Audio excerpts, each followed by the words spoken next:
Welcome, everybody! I just realized that this song, hold on, let's turn that track off. That is, very well known for being used with another YouTuber. Alright, cool. Got that all set up. Ready just in the nick of time as well. So, I'm sorry about yesterday's stream. My internet did Australia things. And yeah, so internet just went down and took probably about an hour and a bit for it to come back on. And that point, like, probably I was about a half an hour, 40 minutes in, and I was like, you know what, I'm just gonna go to bed and go to sleep. So it sucked. Welcome, Groundhog Bro. I see that you're in the chat, or at least were in the voice chat, and I was like, I hope they're not going to skip my voice chat, my stream again. Welcome also, Chibi. First person made it here. Well done. Flamesy, you were a close second as well. Welcome to the stream. Crownless, as always, welcome to the stream. That name. Friendbis Channel. Thank you for joining us once again. I can't remember, did we check your car last time or not? I'm not entirely sure. Hey, Night Dragon! How's it going? Second time's a charm. At least I can watch them up. Ah, good, okay. Yeah. Oh, dear. Now that you say that, I should skip the stream. Oh, dear. Welcome, where Vixen? How's it going? And Nissan Skyline GTR 34 Nismo with the extremely long name. Welcome to the stream again. Oh... that is a long name. But yeah, so there's not really going to be much of an introduction. If you wanted that, you probably should have watched yesterday's stream, if you haven't already.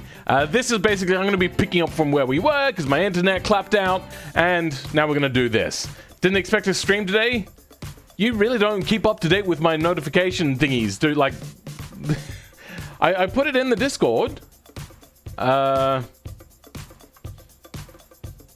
So, after yesterday's stream, internet has dropped. Okay, I'm calling it. That was about a half an hour. Actually, you know what? That's less than half an hour. But usually, internet will come back rather quickly. So, the fact that it was more than a couple of minutes after me resetting the modem and everything, it was still not happening. So, yeah. Welcome, Nevro Sky. How's it going? I believe yours is the first one, right? We're going to continue on with that one. Not going to change my name for that specific reason. Groundhog is on stream? Oh, you mean me talking about you? Oh, you mean... yeah, there you are. In the Discord. Oh, hi, Mark. Oh, no, that's Mum. Mum on TV. Oh, hi, Mom. Australia internet be like, they have been doing planned maintenance every week for the last like month almost, a bit sporadically, warning that they're going to shut down my internet. Like it could potentially be shut down at any point in time. During none of those times did it ever shut down. So I was like, you know what? It probably won't shut down again, so we'll just wing it. Turns out, this time, they wanted to shut it down, and for quite a while as well. I think it's another 10 cars, and yet no. We've got 6 cars left. We're going to finish those off today. Australian maintenance, spiders on the strike. Well, like the spiders are attacking the snakes. So, we have this... absolute monstrosity. So I remember last night when we were trying this one out, it's, yeah, way too twitchy, as you can see. Also, I've been doing a whole bunch of coding and editing and all that sort of stuff with cars, so my audio is turned all the way down. Oh, got 50% right off the bat. Did I? I think I may have damaged the car. So let's see if we can't make this one... I remember this had the big... massive heavy VIC 16 in the back, so that will be weighing us down a lot here. This is very hard to control. Since I'm trying to go soft on it to not oversteer like crazy, and this is all-wheel drive, by the way, it's just gonna start understeering a whole lot more. I can tell it's fast, but it is so hard to control.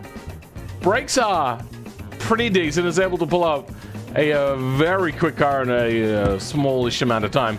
A little too wallowy on the suspension and a little too oversteery. Now, you may be using a wheel with it. I reckon with a wheel I can control this a lot better. But as it stands, not so much. So let's go try low speed stuff. Low speed, fairly good. It's when it starts getting high speed. So I think Control W. Let's try doing a little smidgen of tuning. Front wing, we're going to take like 20% off and see how that works.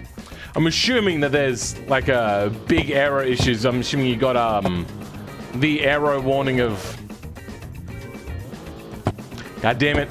The arrow is too much and it's causing issues. So, you know what? Much better already. Breaking down into the... Oh, okay. That slowed us down super fast. Oh, and I could control the drift out of the corner as well. Immediately, this thing is a lot better. Now, I can't take corners at, like, ballistic speeds, but for being able to, like, not crash, I think that's a fair, decent trade-off. Oh, my blender car load. Huh?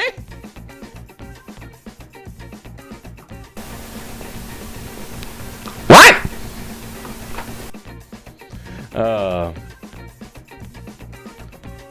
I still don't know what to make for next stream. I'm deciding between an American Ute or a modern version of the Workhorse Fleetility or a V8 Hot Rod. V8 Hot Rod sounds interesting. The Dodge Viper on steroids with no assists. It wants to kill you even on straights. This, I believe... Yeah. This has all-wheel drive. Sorry, had a little bit of a burpee doos. Hey, Vans! How's it going, bruv? Good to see you up and making videos again, or... Wait, was it you streaming? Wait, who was it that was doing something?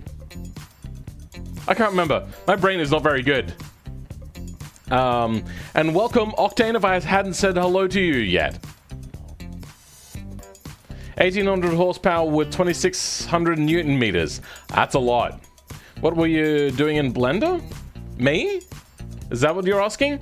I was just doing stuff. The big thing is I'm getting ready for a I'm gonna have a car prepared for a video coming up soon. I'm not gonna do the build for it. I'm just gonna... Yeah, this thing is a lot more dull and turn in without that error. What I think I'm going to do is actually give us less front downforce. So reduce that down to like 30% off. Then reduce camber on the front. Wait, no, add camber on the front, sorry. So let's go to like 103, 104, 10. Let's go an extra 5% camber on the front, see if that works. I'm think of sticking to a recording schedule. How about you think to speak words correct grammar?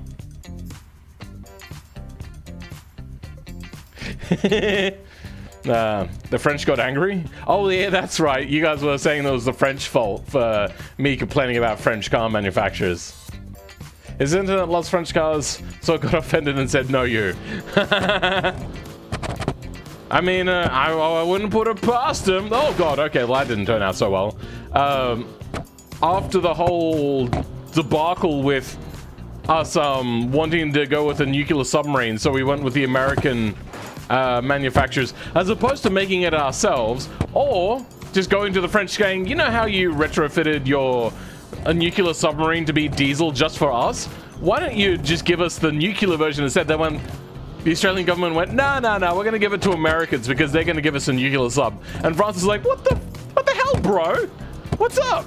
And then they got like really shitty with us. And they're actually like full on insulting us and everything. It's like, whoa, bro, not cool. Sure, our government is idiotic and trash, but I mean, keep it to the Prime Minister, not to us.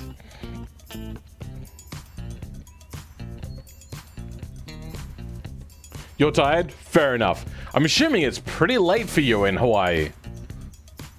Or do you pronounce it Hawaii? It's already 9:50 p.m. in your area. It is 10:19 in my area. So we're pretty much exactamundo one half hour off. Okay, so I'm not getting enough front traction. So let's bring this front aero back in, still with the extra camber on the front. And see if that'll fix the issue. Okay, we're very twitchy. This thing is way too fast. Maybe that's not a particularly good bit of road. That's more for slower, more nimble, agile cars. Not something that's so brutal it'll get air at like a moment's notice. All right, slowing it down. Yeah, without that front aero. You know what? I think I'm gonna go reset. And then just reduce about 5% front aero on the front. See if that does enough. And I can control it then. Because in a straight line with 100% front aero, this thing becomes incredibly super dodge to control. See, like that? It just becomes harder and harder to control. Like, I'm trying to do micro adjustments, but it's just not enough.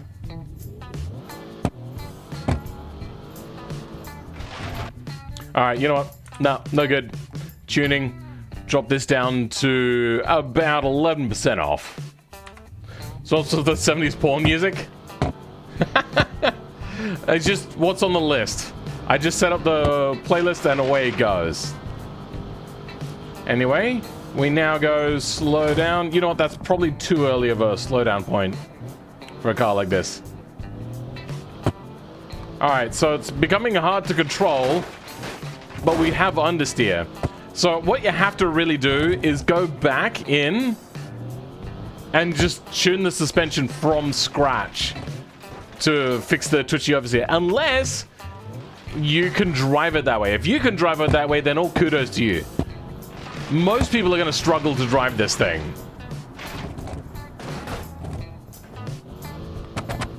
Oh yeah, my suspension is damaged, so let's... God damn it. By the way, that car really wants to kill you. Yes, it very much does. It is problematic. I think I'm going to try just easing the power a little bit more. Maybe giving more drive to the front. Oh, this thing does not like braking downhill. Or maybe I just had more speed than what I... No, but then braking down the back straight was fine.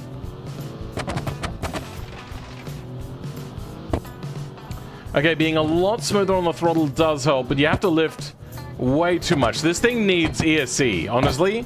It may make the thing dog poo, but as it stands, this thing is dangerous. Very dangerous. Yeah, alright. Do you want a full score on this car? Or do you want a simplified score? Maybe the car would behave better if Phil didn't insult its home country.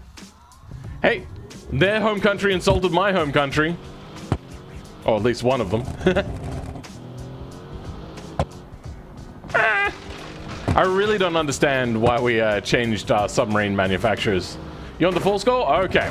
Let's go ahead, give this thing a full Phil score.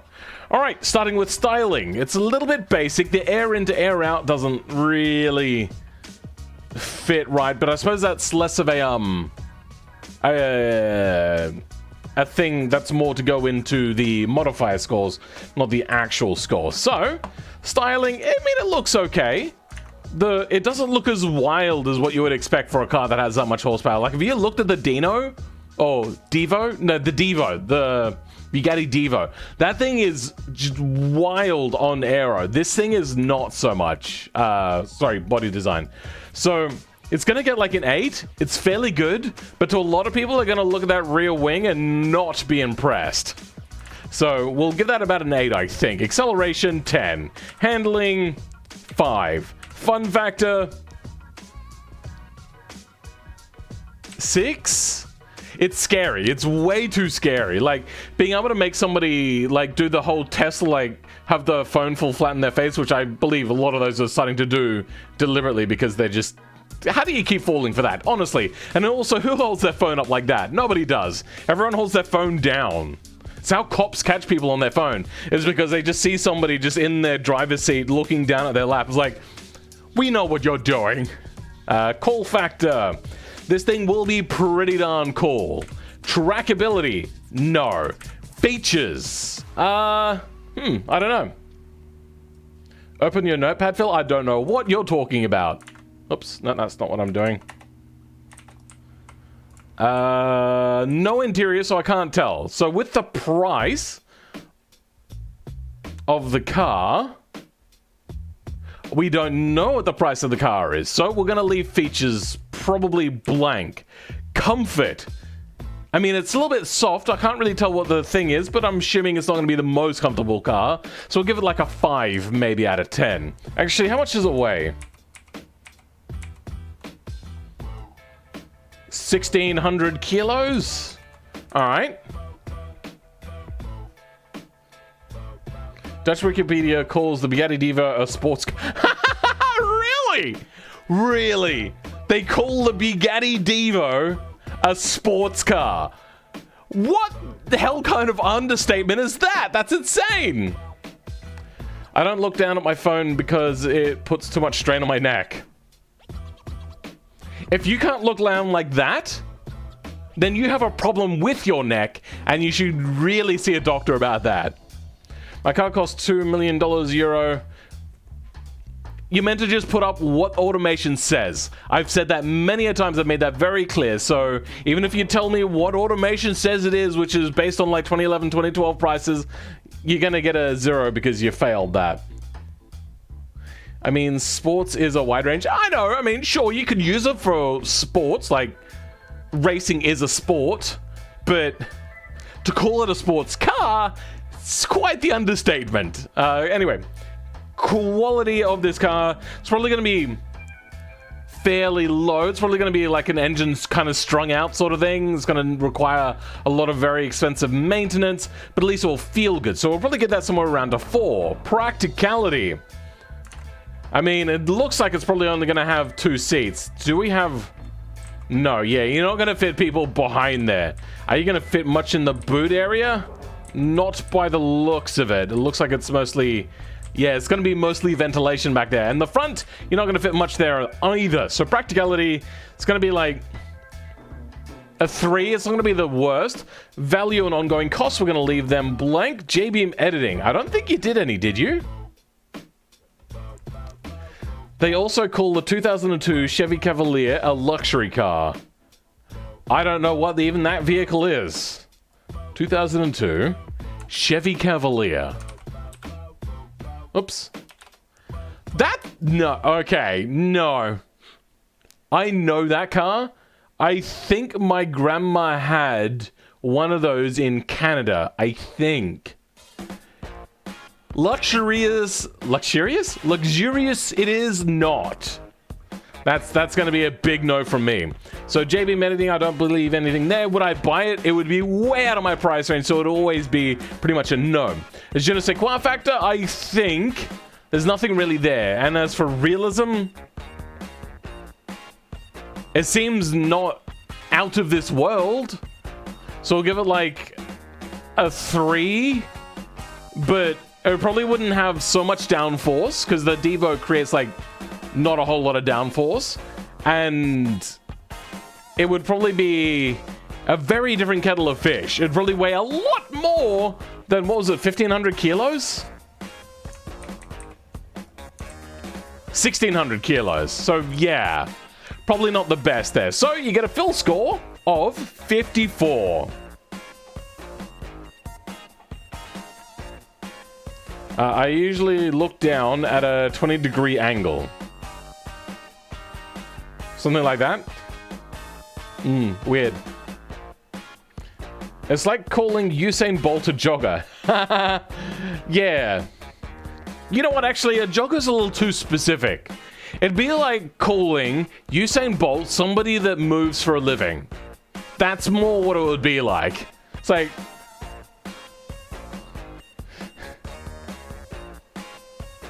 Sure, he probably jog... Oh, maybe it's just saying, like... the person tries to move fast for a living. Like, it's weird. It's a very weird categorization. Sure, probably sometimes when he's not known for jogging. Well, I think that is the lowest fill score I've ever seen. Well, that's how they're going to be done from now on. Unless there's an interior, I can give it some features scores. But as it stands, if you don't put that in, you're not going to get value or ongoing costs anymore. He's a mover and a shaker. According to automation, the car costs $4.3 million. It had to be in the thing. Literally,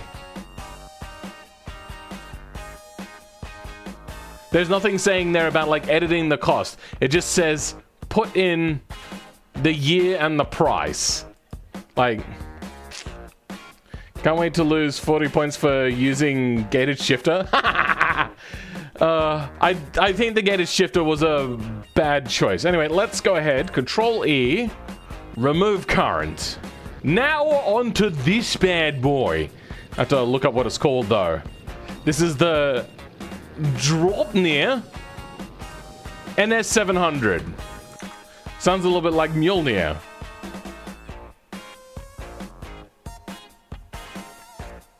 Here it is. Okay. The Asgard. Okay, yeah. So it is meant to be like Mjolnir. I don't know if there is actually something called Dropnir, but yeah. By Broken Ursa 2002. I don't think I've seen Broken Ursa in here yet. Interior is too hard for me to do in detail. Fair enough. Not everyone has to do it. Either have a price or the interior, or preferably both. But you don't have to. Made a video on my channel where I drive it if anyone is interested. You can always put that with your thing. Oh, Broken Ursa, you are here. Good, I made it just in time for my car. Yes, you did. So this is a 2022 car. It's $113,000. My brain failed on reading a number there. I don't know what just happened. A nuclear... Oh, that's right. This is the nuclear-powered car. In reality, though, it's not $113,000. They reckon it costs $500,000. That I approve of. That I very much approve of. I considered putting it here. In fact, actually, I probably should have. But yeah, this is a pretty cool car. If we move in here, we will actually see that it has some cool nuclear reactor-looking stuff. Hold on, where is it? There it is. We can see it through the glass. Nice attention to detail there. I absolutely love it. So that's meant to be the reactor. What I really like is the fact that they could have put the motor there and the reactor, but then maybe collision stuff. I don't know. But it just seems like you probably don't want that like really close to the passengers. But I suppose if it's got sufficient shielding, a miniature nuclear reactor would be fine. There's a video that was recently out about like nuclear waste not being that bad, and they talked about the containers which they're in, and they're practically indestructible. When it's smaller like that, you could make it even more dense. I'm guessing though that this vehicle weighs a buttload, so let's go quickly check how much it weighs. Only 1,600 kilos? I feel like this thing would probably weigh a ton more than that. Just for like adequate shielding made of lead and like intrusion protection, stuff like that. Maybe not a ton, maybe like half a ton. But like 1,600 kilos is about how much a normal car weighs nowadays, at least. They're getting very heavy. I can't wait for this nuclear-powered monstrosity. In a pinch, you can use the reactor core chamber as a spare wheel. Or you could do what they do in every sci-fi movie and inject the core just as it's about to go critical and explode and use it to accelerate faster. So, I don't think I can actually properly test the 0 to 100 here, considering that I probably don't have that functionality in this build. This thing, not great on brakes and not great on turn-in, and yeah. Hyundai Coupelier? I don't know what that is. Alright, let's see how at first at least it handles. It's a little bit soft on the side-to-side movement that I probably would have expected. Is this meant to be sporty? The dive under braking is okay, I suppose. It seems a bit much, but we are in third person. Keep that in mind. It'll be a lot different in first person. Let's... Oh, those brakes suck. Oh, there's no interior camera. Well, you know what? Let's just go from, like, bonnet cam area then. Give that a try out. Alright, there we go. Got it turned. It sometimes just understeers a little bit more than what you would like, especially for something that's, like, mid to rearish engine. It should not have been understeering at that speed. That is not a good sign. Probably... I don't know how much downforce this realistically has. Feels like it should have not understeered quite so much. We do have massive rear tires and not very massive front tires. Do we have front drive? Is it all-wheel drive? No, it is just rear-wheel drive. Okay. Yeah, this thing had decent performance on initial export, then it got a ton of understeer when I converted to nuclear. Oh dear. Oh, that's unfortunate. I think the weight would be especially high since the nuclear-powered car like this would probably have a battery floor for storage purposes. Why would you have a battery storage system if you have a reactor? You could just control the reaction and use the energy output that way. Also, I don't know how micro reactors would work. You'd need, like... Oh no, the brakes are horrific. Father? Hello, shotgun. I don't know if I'm your father. It doesn't seem right. Meltdown intensifies? Yeah, with the horrible braking, that's gonna be problematic. I think... Did you shift the weight around us all? Is that what happened? Let's turn the ESC off to see truly what's happening here. Ah! Immediately this thing is oversteering now. Brakes tend to go into understeer mode, but we'll give it the benefit of the doubt and keep testing it. Okay, what the hell? Reactors aren't that quick? Yeah, I mean, you could use supercapacitors and stuff, and they're quite light. Also, if you're using a micro one that's not like generating a large amount of power, it's not going to be the hugest problem. Philman is my dad. I wish he'd come back with the milk and the cigarettes. I'm assuming you mean brakes equal a suggestion. That's about right. I'm sorry to tell you, I Shotgun, you and Vens, you're brothers. Those brakes are about as strong as my will to live. Aww. I mean, they're strong, they're just not very good. Because they're probably imbalanced. Because there's probably some weight shift that happened in the tuning of this car at some point. God damn it!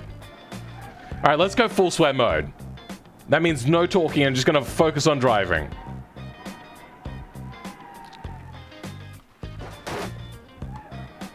Oh my god, that's not good. That's not good at all. Ah! Oh my god. Without ESC, this thing becomes dangerous. Like, I'm having to go real hard on this to make it work right. What? Shit! What the hell? Oh my god! Did you guys see that? Like, I got a little bit of lift and a little bit of sideways angle, and immediately just went in to do a burnout and spun me. Ah, that was so bad. I tried to slow the reactor acceleration down by increasing inertia. It didn't work the way I intended. I think I know what you mean. You'd probably need some sort of, like, torque converter then to, like, mitigate a lot of that issue.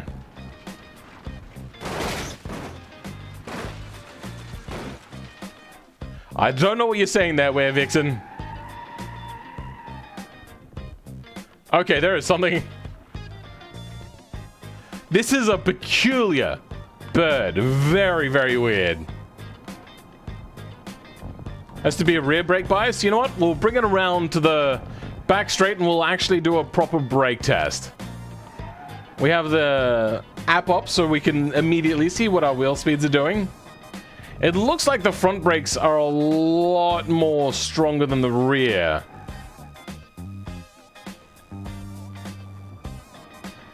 I was thinking my suspension tuning wasn't that good, but watching this has made me feel good about myself. I think it's more than just like, there's been a few quirks, unfortunately. Damn it.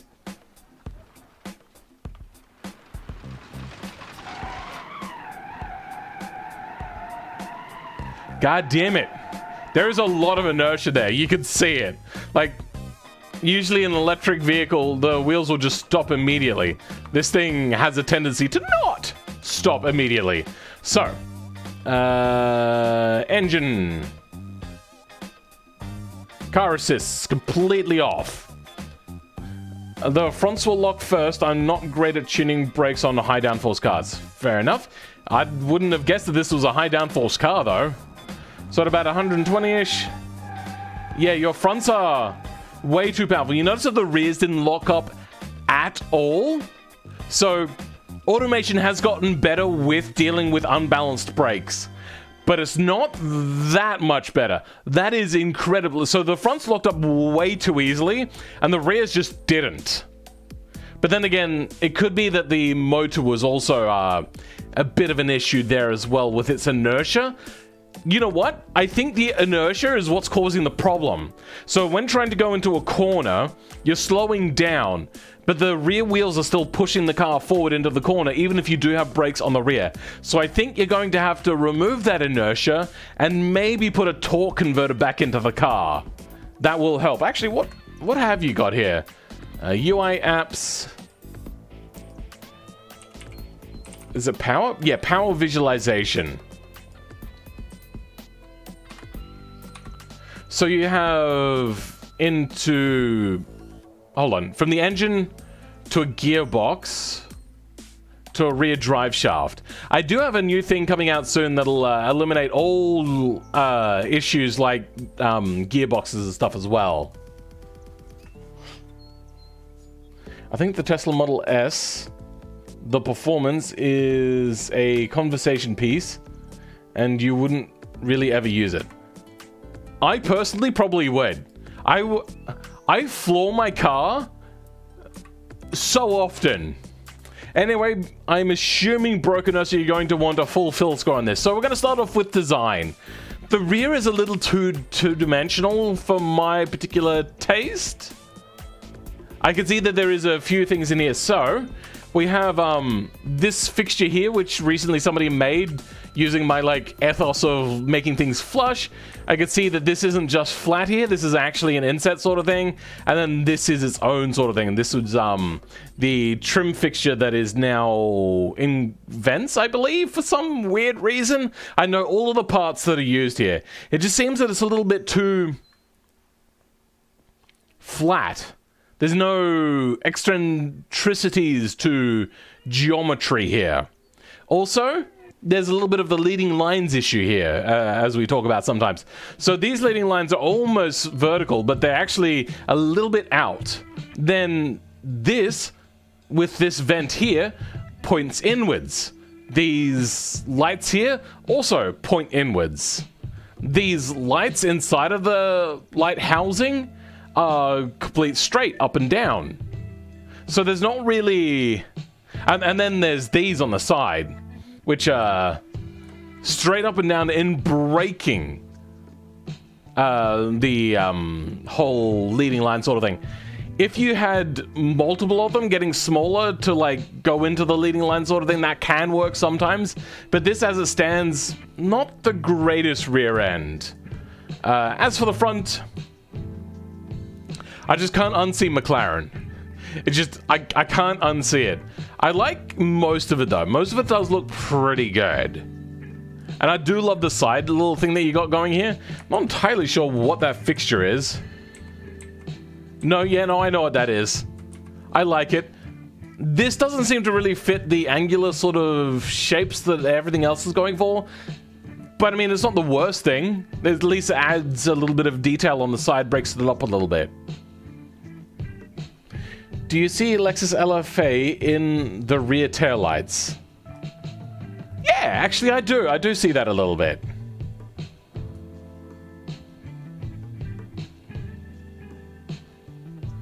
That's the thing with my new bike, is the temptation of opening up the taps is always there non-stop. Why not? I mean, if it's loud, that's a reason why not. We got people around here that like remove their mufflers for extra performance, which is not going to make much of a difference. All it's going to do is just become really obnoxious for anybody else that's within kilometers of it. It's a real pain in the dick. Good means I'm not delusional? Yeah. Alright, so... stream scoring. So, styling. For what it is, it's a bit understated, the back end a little bit flat, so we're going to get that like a 6. It's not really living up to what you would want from a car that would cost $500,000, I don't think. Acceleration, fairly good. We're going to give that... hold on. Let's grab a performance timer on here.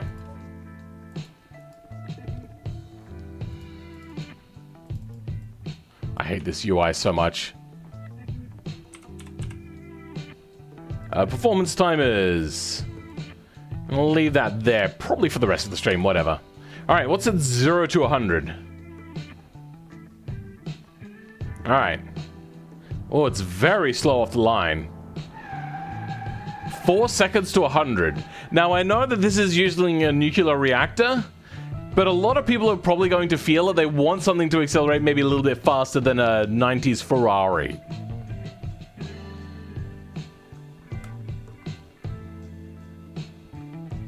It's very loud? Oh, that's unfortunate. Then yeah, maybe don't. Especially if you don't live in my area. So acceleration. 7. It's good, but it's not great. Like, that's getting into like old supercar sort of category. It's kind of like the low-end supercar sort of area. So it's decent. It's no Tesla, say. Handling. It's not great. We're going to give that a 5. Fun factor. It's not great. We're going to give it a 5. Cool factor. 10. Even though a lot of people aren't going to know that it's a nuclear-powered vehicle, I'm going to give that a 10 because for anybody that has an inkling of knowing what it is, they are going to know how cool that vehicle is. So we'll leave that as a 10. Trackability. It's not going to be great. It's going to be like a 3 out of 10, how it currently stands. Features. Rev to 6K and launch from there. Oh, okay. Ah, I see that you don't have it properly set up as an EV.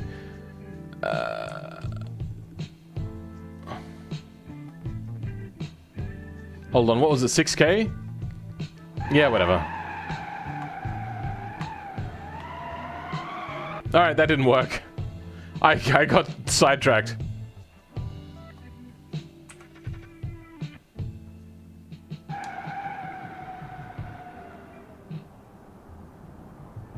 Damn it, I need to floor it. That's so annoying. Otherwise, the performance timer doesn't work. Okay, doing it at about 6K still took about 3.6 seconds, so it's a little bit better. Unfortunately, it just doesn't work great. Probably a lot more powerful than mine. This car? Probably. Anyway. Features! Do we have an interior? Yes, we do. We have an interior and a price. So it looks like we got a full-on BMW iDrive system, which hopefully the BMW doesn't use anymore. Got all your amenities there. I'm assuming it's probably going to have everything you're going to want, even though I have no way of actually being able to tell you that. Though this doesn't look like the most comfortable orientation for an armrest. At least you've tried something different, so that's interesting. I love the fact that this is that sitting on... Is that transparent? It is transparent. I love the fact that your iDrive system is sitting on a transparent bit of, I'm assuming glass or perspex or some sort of combination of both. Looks pretty cool.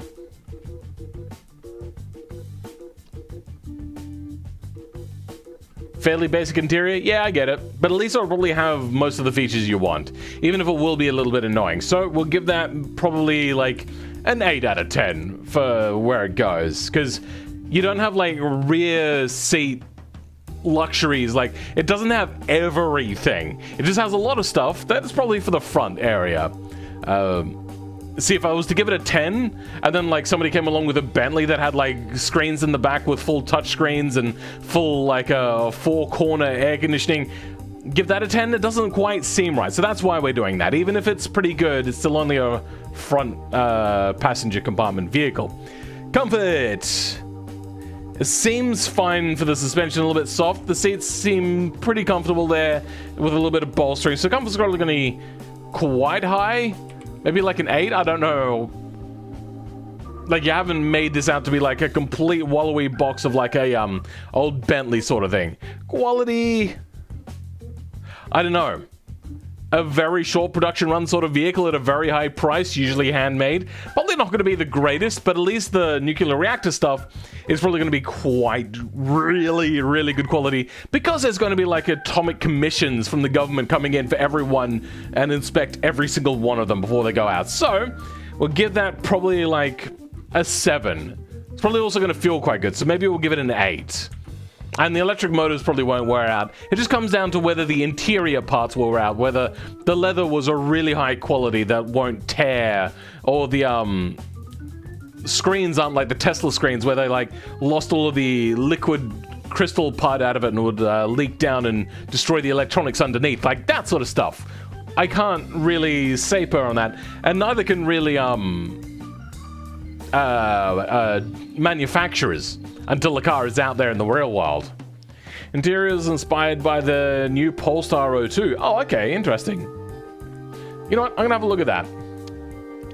Polestar 02. Oh, weird. I've never seen this car before. That looks gorgeous.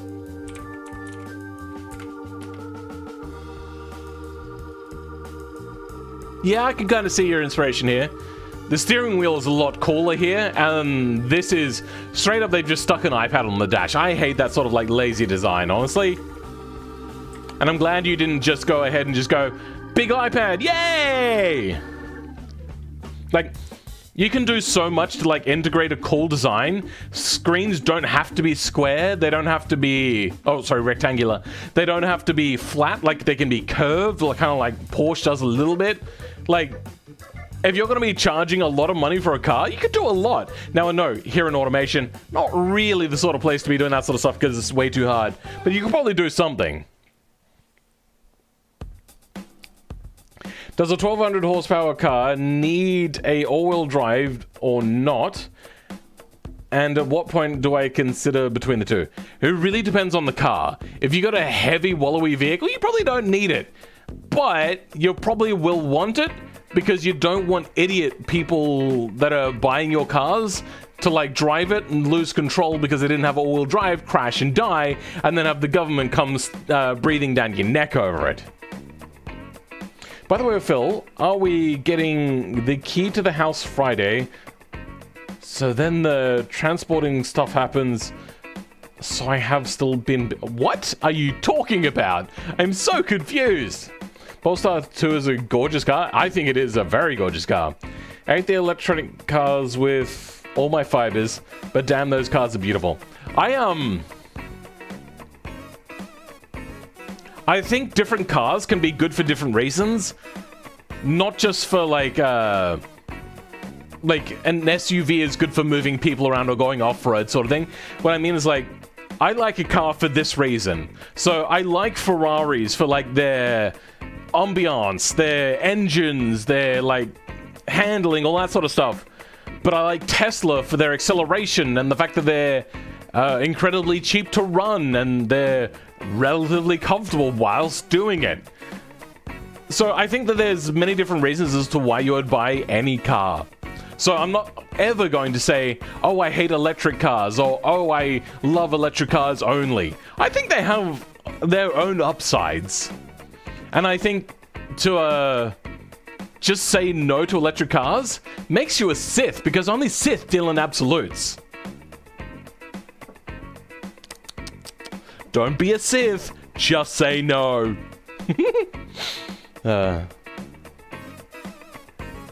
Based off the ad, Polestar doesn't believe in what Elon is doing.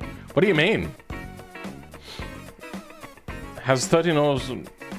Yeah, so you can have just real drive. The Zenvo is a weird duckling, though. And that aero apparently isn't actually as effective as what they might think it is. Remember I said I'm in the process of moving? You're not moving into my house, bucko. My house is a mess. There's no room for anybody but me and my partner on the weekends. Saying only sit still in absolutes is an Oh no! I know, I actually always thought about that statement was ironic and a little bit oxymoronic as well in the whole sort of thing there. You just made hating electric cars cooler. You can if you want to. I'm just saying that it's a bit narrow-sighted. Wait, what's happening? YouTube is yelling at me. YouTube not receiving enough video to maintain a smooth stream. Okay. Search up the Polestar 2 ad. Okay. Let's get demonetized, even if we are doing like a review or whatever. Polestar 2 ad. We'll just go with the ad. Which one are we going for? Polestar 2? Hold on. Yeah, alright. What do we got here? Polestar 2.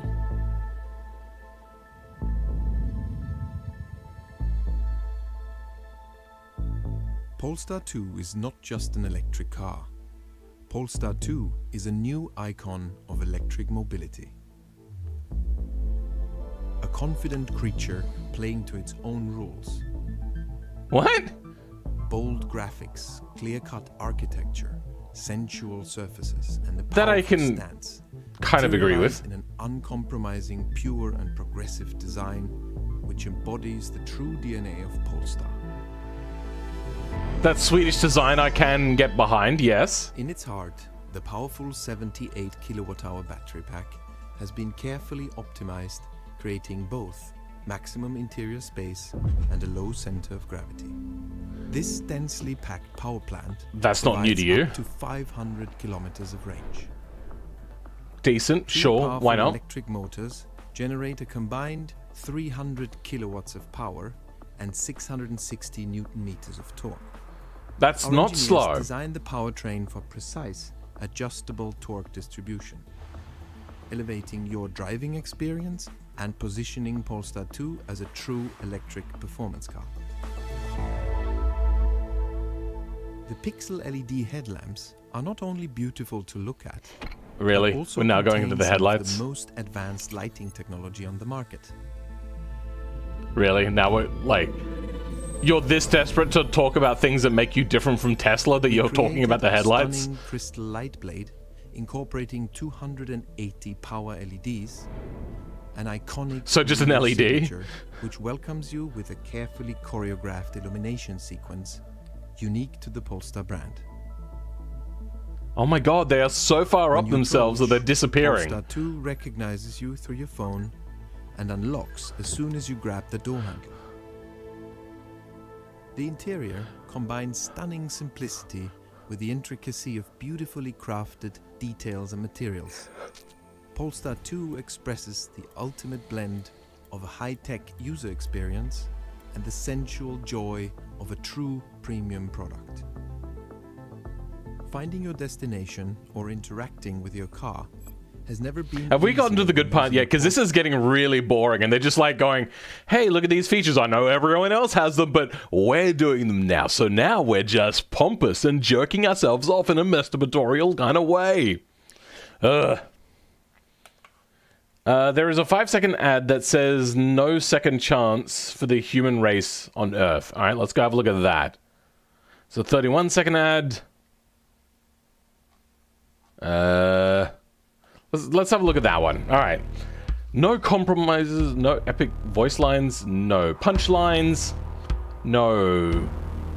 Wait, what? No what?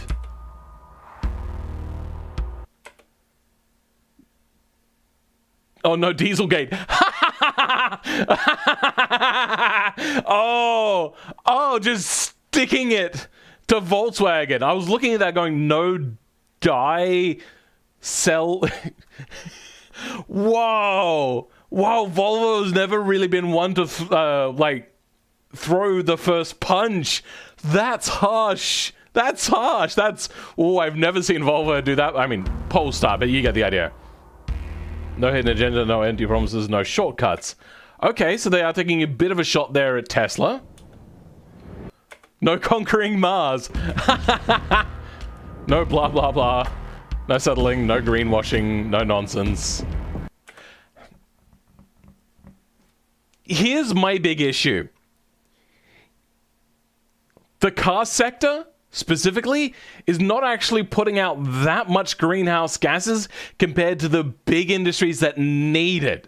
So the fact that you're making out an EV to be the future of the world and we all need to get one is in itself greenwashing and highly inaccurate.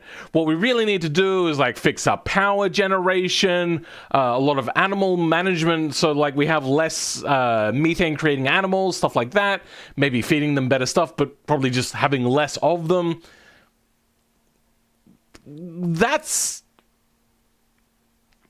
Is actually deceptive what they're doing there, and that I am going to call them out on. Volvo, you're full of shit. Or Polestar, you're full of shit right there. Don't say, oh, there's no greenwashing happening here. All these other companies are doing their thing. No, you're full of shit. Come on.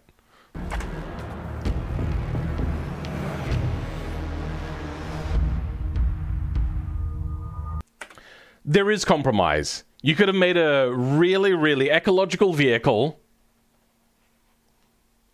and a lighter, better handling one. Like, you've made an SUV. There's compromise in the first place. If you're talking about, like, handling or anything like that, no. What you've done is you've created a family car that's fairly fast. I'm gonna call BS on that one. I don't mind you throwing punches at companies, though. That's actually pretty cool. What the hell? Hold on. Did I just... This is the Polestar 2. That is a lot lower than what I thought it was. If that's a sedan, then it's an ugly-ass sedan. I thought that was an SUV, and I was willing to give it a pass. I don't actually like SUVs. I don't like the look of them or anything. So the fact that they made this look like an SUV whilst being a sedan, I hate that. I think that's... What? Why? What's poppin'? Don't mind me just watching? Alright, then. This one from a review to a Polestar rant. I like Polestar, but don't act bigger than what you are. Like, you gotta have some modesty there, and you kind of did go a little bit overboard there. Alright, so what are we doing with this car? Yeah, we're looking at, stream scoring. So, practicality.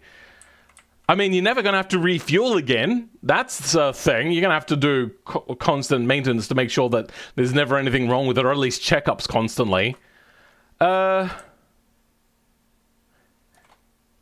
You don't have a back seat. Your front's probably gonna be decent. You can probably fit, yeah, you can fit stuff probably over where the electric motor would go. So it's actually going to be fairly practical, just not greatly practical. Also looks fairly easy to park. So practicality is going to be somewhere like a 7. I kind of want to give it like a 6, but I feel a 7 is probably more accurate. Like, more seats equals more practicality, and then like a ute or a SUV has different criteria for practicality. As for value, what was the price of this again? $500,000.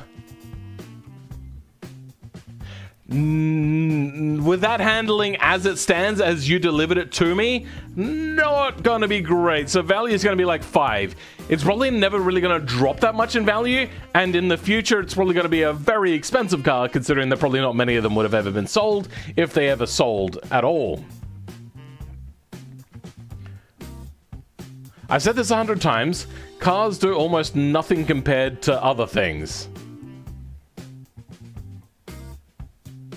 In what way? I mean, all they do is allow us to move around faster. Yes, I will grant you that they only do one task. Though you can use them for fun. But I think you're underestimating how important mobility is for a society. Whether it be a car or a bus or a train, though, that really comes down to different things. Here in South Australia, it's pretty horrific. So you really do need a car most of the time. So we have a northern train line, and it's been down for like 4 years because our government is... So the previous government that's getting booted out or is booted out, I'm not sure when the handover happens because they lost miserably. They don't like the North because the North will never vote for them. So there was never really any reason to do anything for the North. But they needed to do maintenance to the North line. So they got all of the talking points that they could say to everyone, hey, look, we're electrifying the line. They started it, but then kept on delaying it and delaying it. And in that time, the Northern train line has not been running for years now. Ah! So annoying. I'm not sure if I said it, but welcome, John287. How's it going, bro?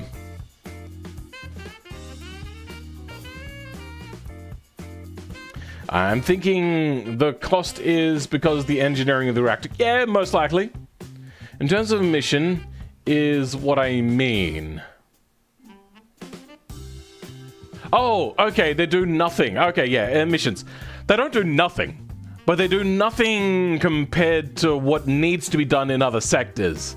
And, like, shipping and freight movement, all that sort of stuff, all whatever terms you use for that whole idea, that needs to be a lot better as well. It's fairly good. Like, boats are very efficient, even if they are very toxic. Trains are also quite efficient, or not quite as much as a boat, but they do fairly well. So we got value. Now, ongoing costs. I don't know. It's really hard to tell. You're going to need to have Geiger counters, and you're going to need to have them multiply always checked on and have somebody go over the car quite often. I'm guessing that the ongoing costs are going to be like a 6. You're going to have like no costs really, maybe like change out the fuel occasionally. I don't know how that would work. That would probably be really expensive, but you probably have a really long time on that since you're not going for like a power station where you need to be like peak efficiency for a very long time. I don't know. JBeam editing, you've done a fair chunk there, but let's have a look quickly at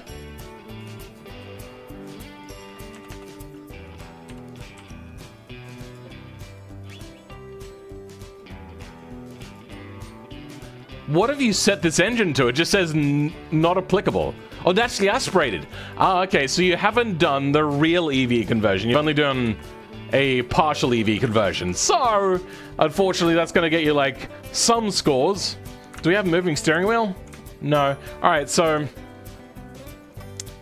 like a 3. It looks like you've just done a power graph change, which is decent. At least you've tried something, but it doesn't seem... Maybe you've tried other things. Like, as you said, you tried to do the inertia thing? Sure. Still, it's cheaper than refueling, though?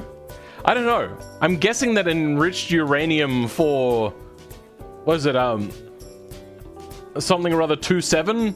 Whatever. The version required of uranium that's been enriched for use is probably not going to be that cheap. Probably going to be very expensive. That and also the massive government regulations that are going to be needed to be done every single time something happens to that vehicle. Would I buy it? Kind of, but I'd probably never be able to afford it. So, like, I would want to buy it, but it's always going to be out of my price range. The Zunasek Qua factor, so it's not really reflected. There's quite a big one here, and it's mostly just how cool it is that the reactor is in there. But then again, that's reflected in the cool factor, but the fact that you've done the work, you've also made it look like there's a reactor in there. That's pretty cool, and it doesn't really get reflected in the whole dealio. Is that actually just a wheel? What is that? Just different fixtures of some sort. Okay, cool. I like. Je ne sais quoi factor and realism. I mean, there was that Ford, but that was a long time ago, and that never really took off. So we'll give it like a 3 if it was a not a test bed. What's the thing? Concept car. So 93 score, pretty decent for a car that's not great to drive. Every time I do a full EV conversion, it breaks the car. Yes, okay, that I will be talking about in the future. Uranium is a remarkably affordable, even reactor grade. Oh, really? Okay. Then maybe let's go up a little bit more. But you're still going to have a lot of government red tape constantly.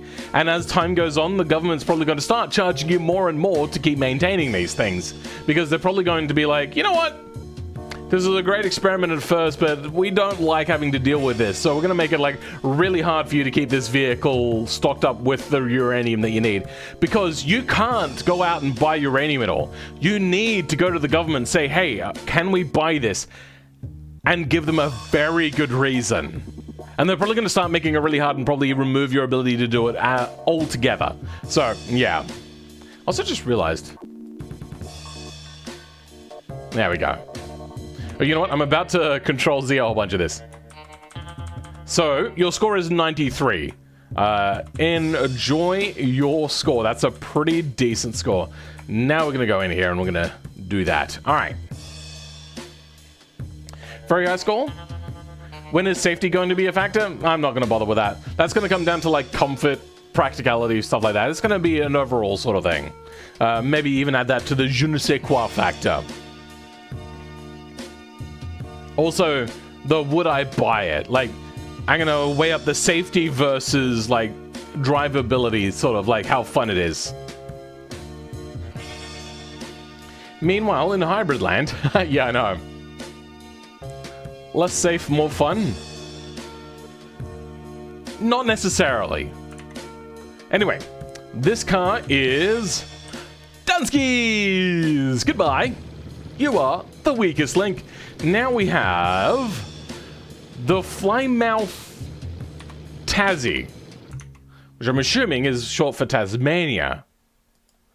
This is by Fallout King, who I did see in the stream last time, I believe? But I don't think I've seen them this stream so far, so yeah, we're gonna have to imagine that they were here.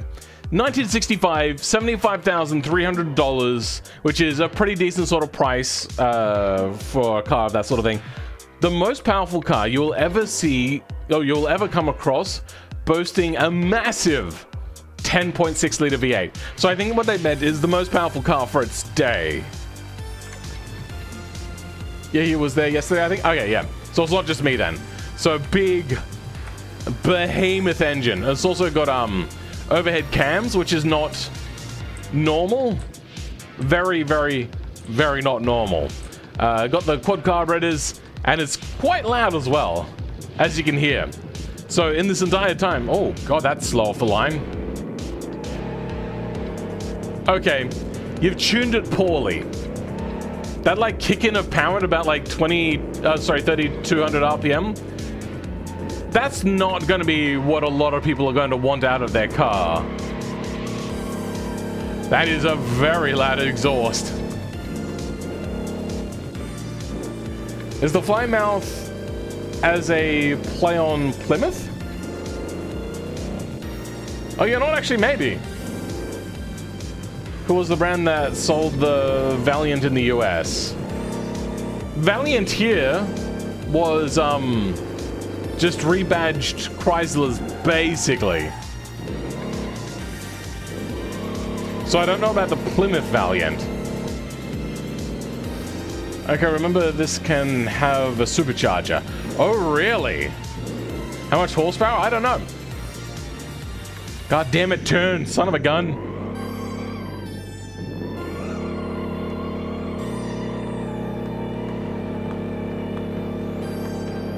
I would say a lot. Oh, is this the one that had like the modified tires? So like they wanted to have more traction, but it doesn't actually get more traction with the funky way in which automation works? Oh, Shivi is the creator of the car. Okay, Shivi. Your cars. Let's see if we can find the Flymouth. At some point, like right at the top, just say that you made it as Shivi. This music is really loud. So I'm gonna... It's probably just this song. But I'm gonna turn it down anyway. Somebody's pinging me.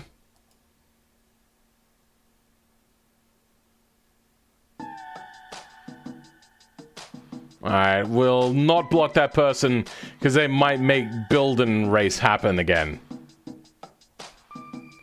That's like a mix between the Plymouth Barracuda and the Dodge Dart. Okay. It's already been uncontrollable without a supercharger, it seems. I don't know, it's been fairly controllable. It's got a nice, weighty body to it.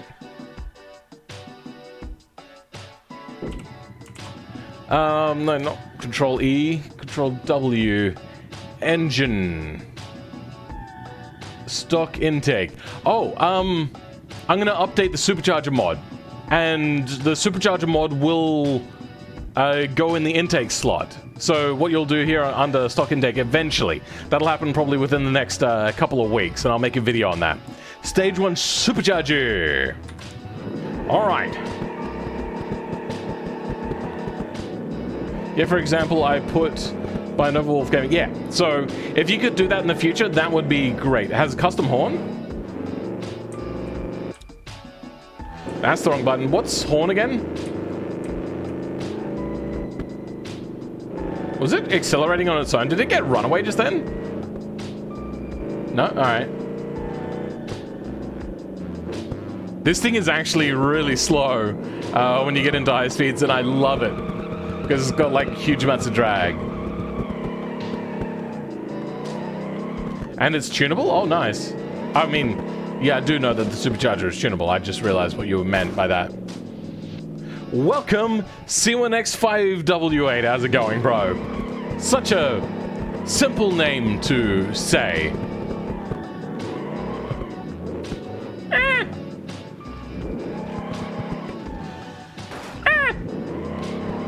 God damn it, alright. Thing got into Bomby Knocker territory heading into the, unfortunate area. The, what do you call it? The corkscrew area. You know what? I actually do enjoy this. I think maybe you could have made the power delivery a lot smoother and still kept with a push rod and still gotten, like, decent numbers. But I do like this. Nice American pony, pretty much. You know what? Since this is a drag car, we're going to take this to the drag strip and give it one rip down the drag strip. Anyway, yeah. Oh, brakes are fading. This is, yes, an American car. $75,000, not bad. I replaced Roadrunner with Taz from the Looney Tunes. Oh, nice work, Jahan. I see what you, yeah, I see what you did there. Yeah. That's not a pony? I mean, it's not a literal pony, but it's a pony car, basically, or a muscle car. You know what? I think pony is what, like, less than a muscle car? So you're right, it's more of a muscle car than a pony car. God damn it, this thing is... There we go. Alright, bring it up to the line now.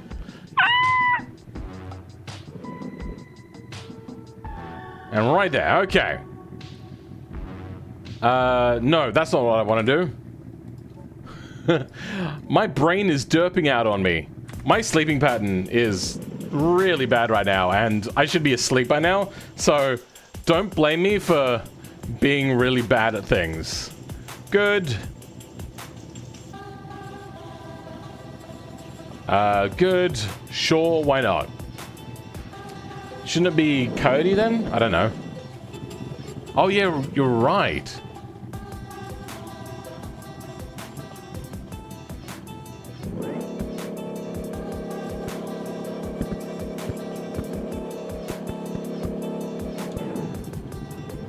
Oh, it bogged way too hard off the line. And that's the problem. You've made the power too shit. What? Oh, no. Whoops. What? I pressed the wrong button. I meant to press the backwards button. Frick.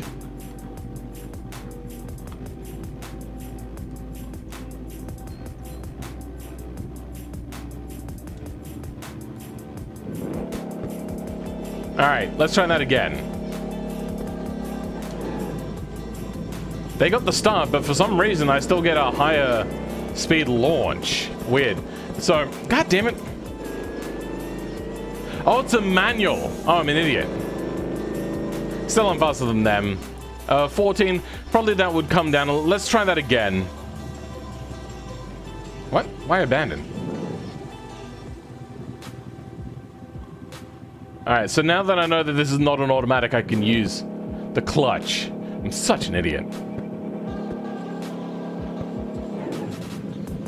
There we go. Okay. I was doing that so wrong. I just assumed that this thing would be an automatic. I don't know what was going through my brain. There we go. Why are they so much slower? Oh, because they don't have the supercharger. Duh. All right, there we go. 13.4 seconds. Took an entire second off by not being an idiot. Also, horn should be H. That doesn't seem right. So I think what's happened is you've used a custom horn. And custom horns are incredibly quiet because BeamNG is not a good game. That's just the simplest way to put it. BeamNG kind of sucks. Oh, I can just hear it. I don't know if you guys can hear it though. That's I'm assuming a soundbite from the Tasmanian Devil. It's been a really long time. I don't know what his full title is, so I'll just call him Tazzy.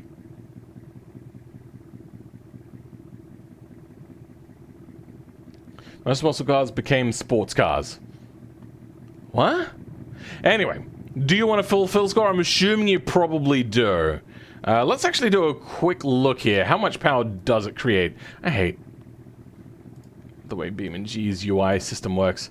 It looks like it generates somewhere around way too much power. So what, just shy of 600 horsepower? Damn, bro. Even without the supercharger, which is not particularly big, yeah. That's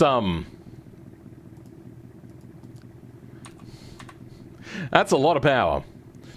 Did I freeze again? No, it's my internet this time? Yeah, alright. So that's not me then. I don't have to worry about that. Stream scoring. Styling. It's fairly nice. A little bit bland. There's no side entering eccentricities. They've got a little bit of a vent happening there, but that vent is not what I probably would have used myself. It doesn't really fit the muscle car genre. It also looks like a door flap. Like an open fuel filler or something almost. I've never really been a big fan of that vent, and I'm still not a big fan of that vent. So the styling's okay. Fairly basic. This looks way too modern. So we're gonna give it I want to give it more. I want to give it an 8. But I just don't think it's quite there, and we'll make up for it in the je ne sais quoi score instead. Je ne sais quoi. The acceleration. Fairly good, not great, especially with that bog down of shitty power. So we're gonna give that a 6, because once you're higher in the rev range, you're gonna start getting the aerodynamic drag and all that sort of stuff, and it becomes not very good. Handling, I mean, it's okay. So we'll give that a 6. There's no go-kart or anything. Fun factor. There's a lot of fun to be had here. The cool factor. A supercharged car from this period? Yes. Very cool. So we're going to give that an 8. Yeah, we'll go for an 8. Trackability. A 3. No, a 2. The brakes cooked rather quickly. Features. Let's go have a look. But it's in the rear of the 19... Wait, what? But it's in the rear of the 68 Roadrunner. What are you talking about? What? Anyway, we have a radio. That's it. Looks like we probably have a column shift as well. So not the greatest feature set. We'll give that a 1. Comfort. Let me tell you, bench seats are not particularly comfortable. They're not really hugging. They're not great. So it's not going to be the best, but it's also not going to be the worst. It's got fairly okay suspension, so we'll give that a 6 out of 10. It's not going to be great. Quality. I mean, it's fairly old. The supercharger was probably going to wear out a lot, especially the old-style root superchargers, which this would have come with. Not the greatest on reliability, so there's going to be work or just a complete replacement of that. The build quality is going to be okay, though worn out. We'll get that like a 7. It's going to be decent, but like for American, but not great. Practicality. I mean, you can sit, what, 6 people in here? Yep. But it's going to be a little bit hard to park, though you do have a pretty big boot. But the rear tail lights are the same as the... Yeah, what about it? That doesn't... What did you say? The 1968 Road Runner.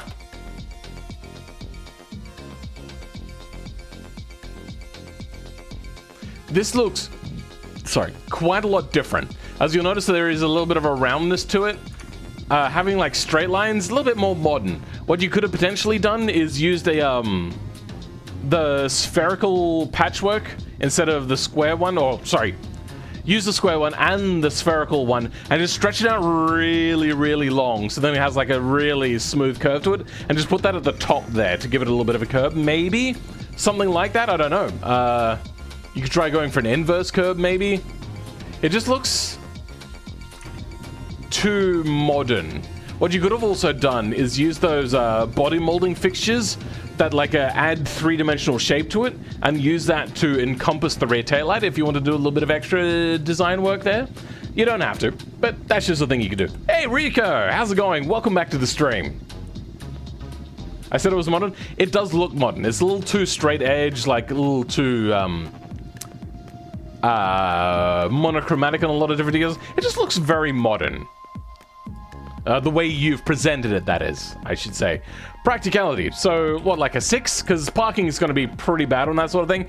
Value. I'm assuming the prices are going to be very high on these. They're not going to go down, but you're not getting like a great car for the price. Just the nostalgia factor and like the looks you'll get from people. So, get that value like a 5. Ongoing costs are going to be fairly good, except you're probably going to be maintaining that supercharger quite often. J-Beam editing, I don't believe there is much at all, just the horn, right? And then the supercharger. So, get like a 3. Those are very basic sort of J-Beams, but decent job. You're dabbling your feet, you're getting into it, and I like that. Would I buy it? Yes, but I'm assuming this thing would be like hundreds of thousands of dollars on the used market, so I wouldn't be able to afford it. The je ne sais quoi factor. I think there's a fair chunk of je ne sais quoi in this car. Realism. It's quite realistic. I don't know about a supercharged car, but sure, we'll give that like an 8. It's pretty up there on realism. You know what? A 9. We'll give that a 9. So you got a score of 88, which is pretty good for a car that old. It looks sharp, which is very modern thing. Yeah. Like, there's a lot of softer sort of edges around here. There's also a hell of a lot more detail. And this isn't just a very flat surface. There's lots of, like, three-dimensional chrome on there. Of which here... No, it's all flat. So, it looks similar, and I like your homage. I'm proud of that score. Good to hear. The 66 Thunderbird had rear light bar. Okay. Control E, remove current. Now we're on to the exciting one that I'm excited for.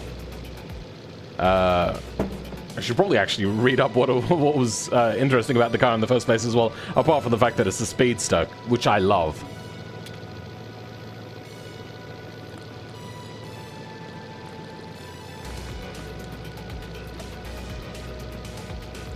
I should say I like the look of the speedster.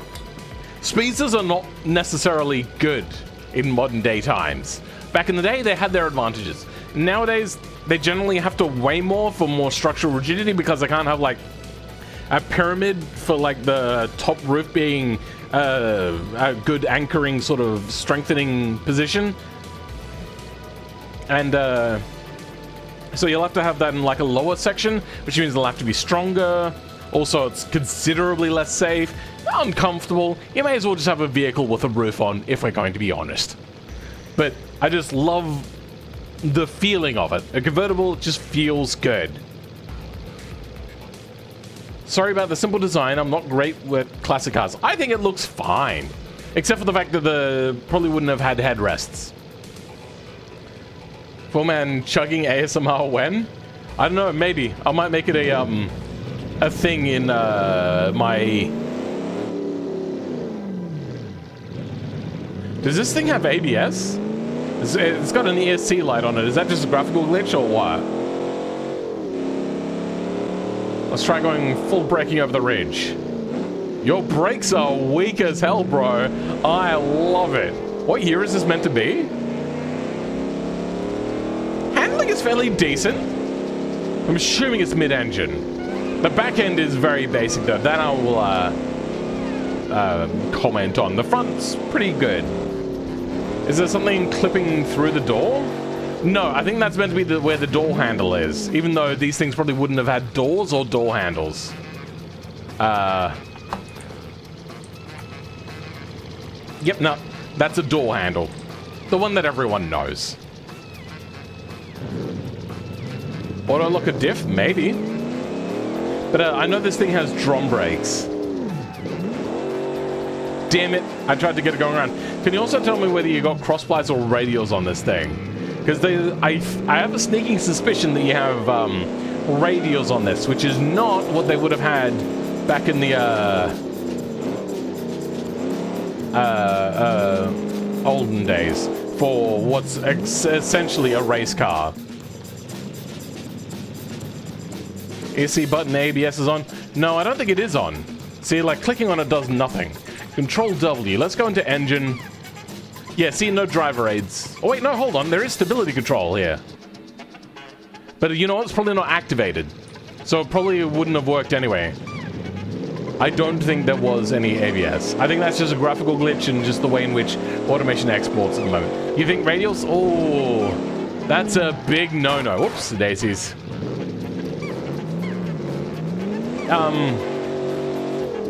Anything considered a race car, not a drag car potentially, would have had cross plies until the 80s when Michelin decided to push their radial agenda. 0 to 100 is actually really fast. 7.1 seconds for this day and age. Oh boy. Sports radials from yesterday's reviewing. Welcome, Ringo. How's it going? Welcome to the stream. This is like an old Speedster Jaguar. Maybe a little bit. Probably not a Jaguar since it's a mid-engine. And Jaguar didn't do mid-engine, I believe, until the XJ220. And then really haven't done much else in it. They may have done it beforehand. I don't know. What do we got here? Oh, interesting. You've gone for like a quirky design. You've got the dual overhead cans, but only 2 valves per cylinder, which I think shows character in a car. I approve. When there is only ABS, the ES... No, that is incorrect. It's also a graphical glitch and just will be there even if the car doesn't have it. So, that is incorrect.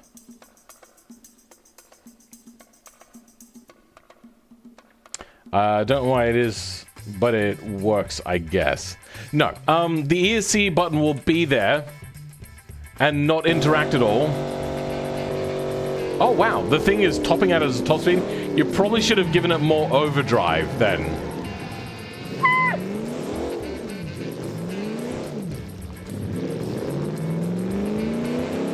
Alright. Yeah, so the brakes are weak as hell, which is how they would be. I'm surprised they're not like completely burnt to a crisp after like one braking session. Oh, you've got a lot of brake cooling. Okay. Brake cooling wouldn't have been like great. Unfortunately, because BeamNG is so rudimentary, honestly, they don't have metal fatigue, which is the sort of thing that they should probably implement, which is very important for brakes in racing scenarios, especially older brakes. Very important, because you can have the brake cooling, they can not overheat and all that sort of stuff, but they'll start to fatigue and the metal will start to change its composition. They can straight up break, and a lot of them did. Like, they would change the brakes over.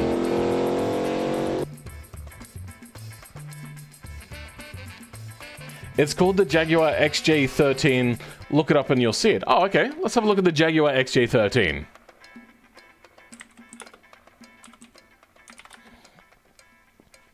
Oh, I did not know about this car.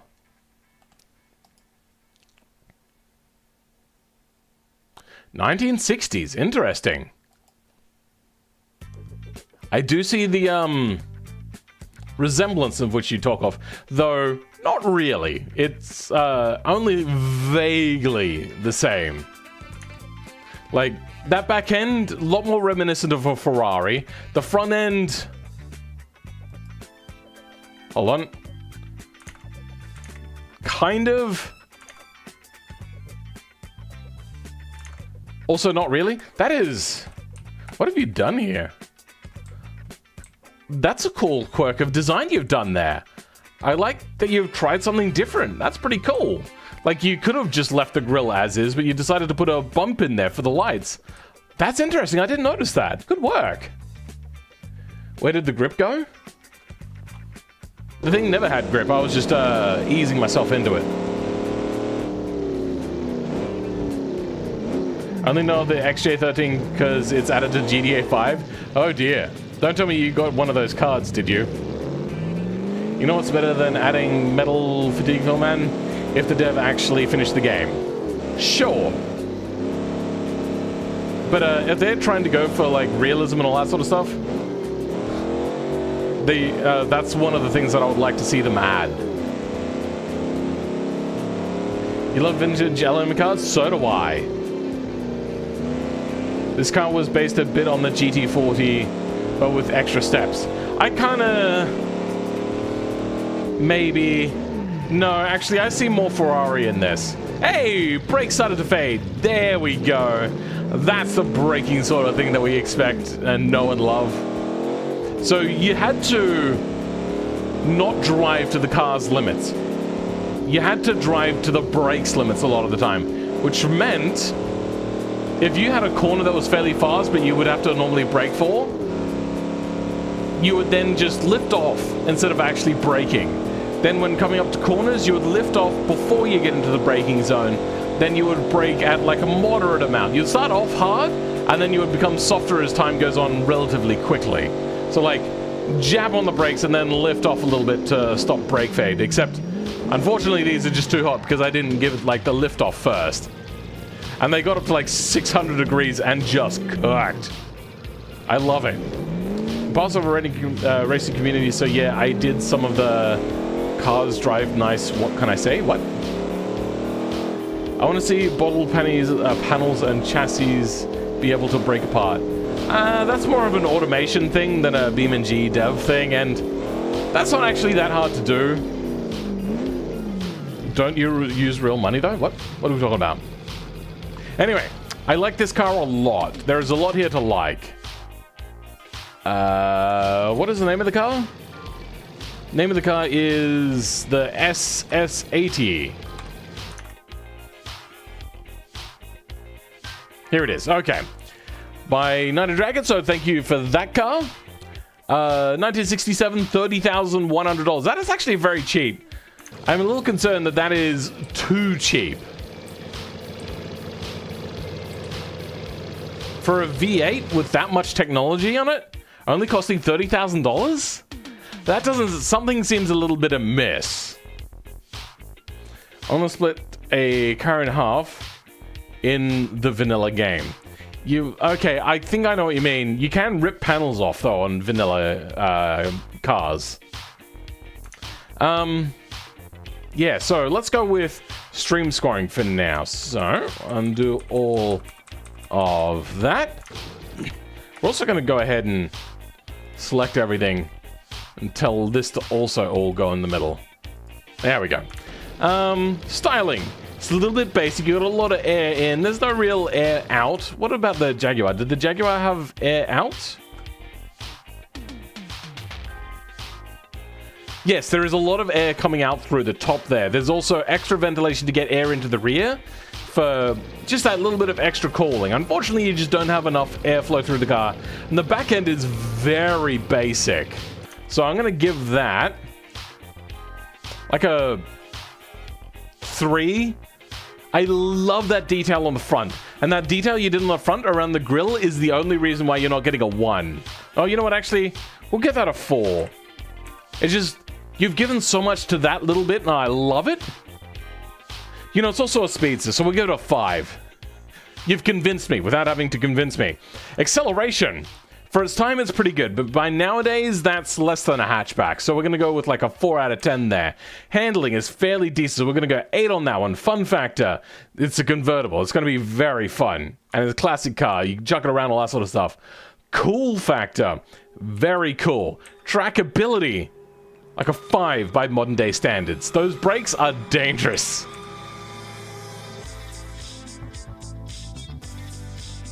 Very weird song just then. Sounds like a converted price. Maybe? Probably not, though. Like, the converted price would be mahoosively different. It'd be like a few thousand instead. I want to have half a fender left. Sure. Yeah, being able to break metal apart, I think, is an important thing which they've ignored as well. Features. You don't even have the feature of a windshield. What are these? Oh, that's a fuel tank.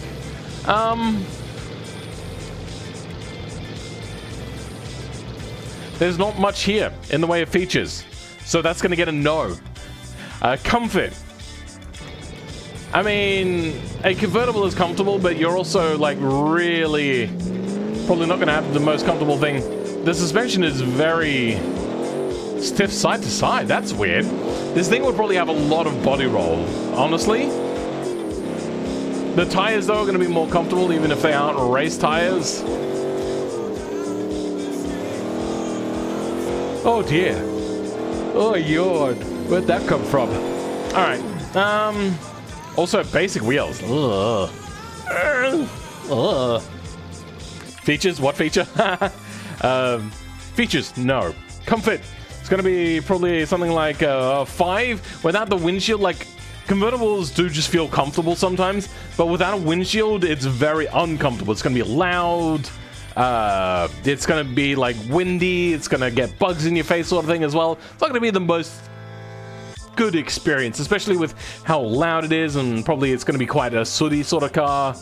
Quality, probably not great. So we're going to go with 3 on that one. Practicality, because they're also going to do a lot of stuff to save weight. What is the weight of this thing? 1,400 kilos? Bro, why is it so heavy? That thing should be weighing less than a ton by a lot. Practicality. The safety, like, of it not getting robbed is a practicality concern. No real major storage space and only 2 seats. You're going to get, like, a 3, because at least it looks like it's not the worst to park. You know what? No, it's going to get a 2, because then you've also got, like, you can never really be sure that nobody's just going to jump in and steal the car. You're going to have to plan where you're going to park, whether it's going to be a locked parking garage when you get there. Value. It's going to be incredibly expensive, but probably not going to go down in value too much, though after Corona it might come down. So 6 there. Because it's also, like, phenomenally expensive, and you're not really getting, like, a phenomenally good car, just a really cool car. Very cool. Ongoing costs going to be absolutely abysmal, so that's going to get, like, maybe a 1 out of 10. J-Beam editing, I don't think I saw any. Would I buy it? Oh, I really would if I could afford it. The je ne sais quoi factor, there's like a good chunk of je ne sais quoi there. Realism, it seems fairly good, except for the fact that the design and the aero is not really well thought out. So we're going to give that a 6 out of 10. And that gives you a full fill score of 73. Welcome, Pontus Haggerstrom. How's it going? This is Phil986, and I'm going to give it a fill score. Okay. £3,000? About right, yes, actually. If it was making automation convertible chassis, then it's heavy. You're right. If you use a convertible chassis, it would just be heavy. Correct. I completely forgot about that. Practicality? Pfft, no. Yeah, pretty much. I expect 2,200 pounds, 1,100 kilos. It's much heavier than that. I would actually expect a car like this to, probably be about 800 kilos. if not lighter. Actually, do we have a curb weight for this? Since this is a similar vehicle, it's got a big V12, so it'll be a little bit heavier. Curb weight, less than a ton, or 2,200 pounds. So apparently your maths is off. 1,100 kilos would be 2,200, 24, 26, over 2,600 pounds is how much 1,100 kilos is. These sorts of cars should be around 800 kilos. Potentially. This is also a V8, not a V12, so yeah. Also, I think Jaguar used a lot of aluminium in the days, right? Aluminium cylinder block, aluminium body. So yeah, 1966, a lot of aluminium was used. So you'd have to have a lot more of an expensive car. This one isn't very expensive. It's only $30-something thousand. So I'm not sure about how the price would go on that. But 73, a very respectable car score for a car that is not practical in really most circumstances.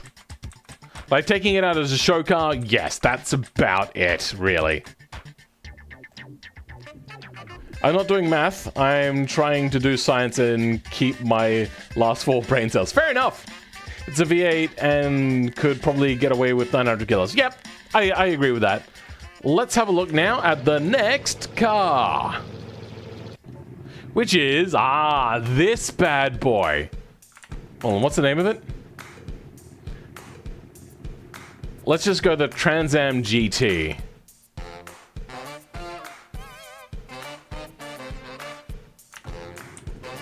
They didn't give me the right name. Hand Big Matador. Yep, that is correct. All right, my brain's starting to wear down on me. So this is by way of Vixen. I knew that they were here. And by a person called Itasha, unless you are the same person, you just put your name with a stroke and they're not entirely sure. But yeah, we're Vixen. I know you were here earlier, so this is your car. 1970s, this is meant to be, I believe, a Trans Am car? They got Trans Am GT, so it's meant to be a Grand Tour as well, which, sure, okay. The car is not meant to be originally a sports car, but then they stripped it out, put a big-ass engine in it, and made it a Trans Am car. That was basically all they did, which is very American, honestly. $30,400, still very cheap.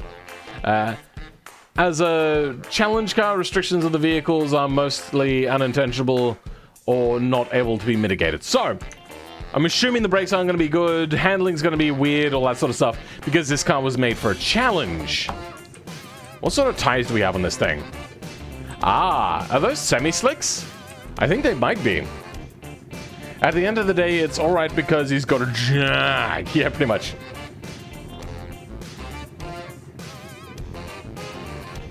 I'm both of those? Okay, so you're both of those. You just put in your normal name then. Phil, what did you think of Rise stream last night? I mean, I popped in for a little bit and had them on in the background. They seemed fine.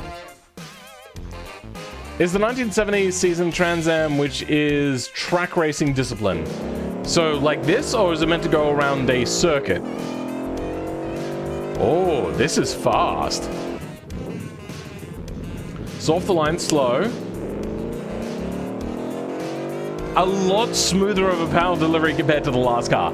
The last car, that like kicked in way too late. Cross-ply semi-slicks, yeah? Okay, interesting. 1970, they wouldn't have had semi-slicks, I don't believe. They probably would have had a hard long life or a sports compound. Most likely a sports compound by that sort of time period. Semi-slicks weren't really liked very much, for the same reason why they didn't like radials back in the day. The idea was you needed a car which would smoothly transition to oversteer and not have like tons of grip and then just like immediately lose it and become dangerous and you'd spin out. That was the thought pattern. And the really cruddy technology of radials back in the day and the cruddy technology of semi-slicks and tire compounds and all that sort of stuff meant that you didn't really want them. They probably were actually worse than crossplies in the day. But I like it. It's... You have to pay attention. You can't stop paying attention. It's a circuit car, yes. Am I taking it to a race circuit or a oval circuit? Like, a circuit? What do you... That doesn't help me. Circuit also is a term used for clay racing. Those, like, really weird buggies that they use here in Australia. I think also the music ran out. The 1970 season had glass fiber reinforced bias-ply slicks. Really?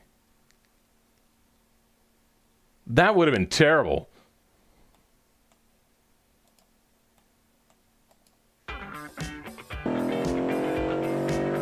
Also, the aero would have been a little less than like a lift reduction as opposed to actually wing stuff.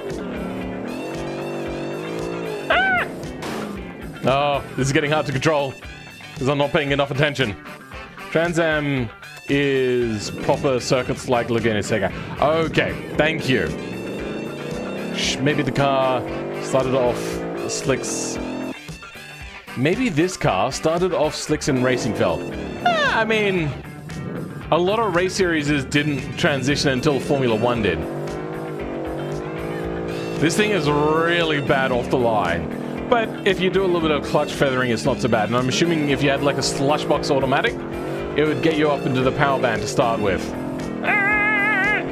Alright, there we go.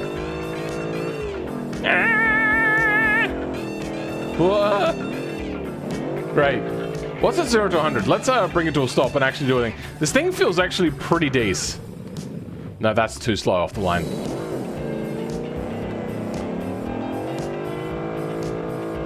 I feel that this thing needs some sort of like differential work. The 0 to 100 is 8.14 seconds. That's alright.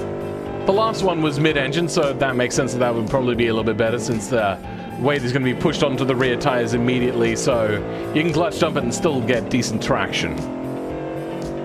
It's also probably a lot lighter than this car as well. This just feels nice. Actually, just feels straight up like a nice car to drive. Don't brake mid-corner though. The fronts lock up really badly and then you start having handling issues. Not like that, that was my bad. It's bad off the line. Trans Am cars only do a rolling start, so you never really use bottom at first. Fair enough.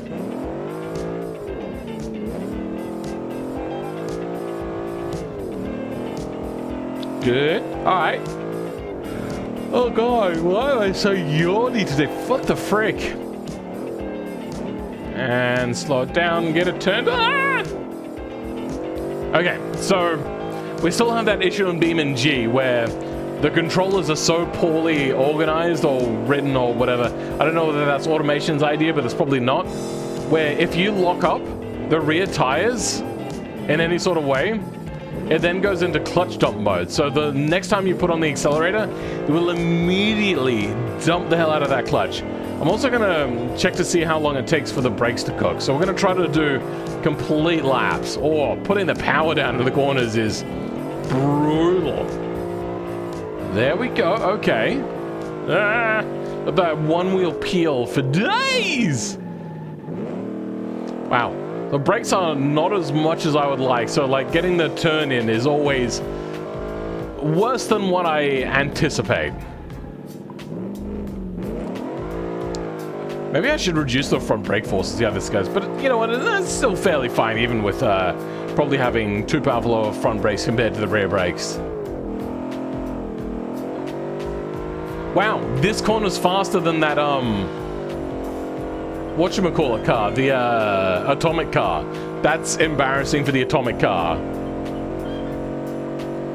I think it goes pretty fast for a 427 horsepower 5 liter. Wait, this is only 5 liters? That's a lot of power for 5 liters. Near miss with that back wall. Alright, we should go into brake burning category. There we go. Brakes are cooked. They always tend to cook on that final back straight. This car does look like it would be fun driving, especially... Sorry. be a fun driving experience, but you'd really have to be careful with those brakes. Yeah, you would have to be. You'd have to actually use brake management, unlike more modern sorts of cars with all of their fancy compounds and everything. So, I don't think you really want a fill score for a race car. So I think we're just going to go to a fill score. I'm not a big fan of how this front lip looks. You know what, let's have a look. 1970 Trans Am.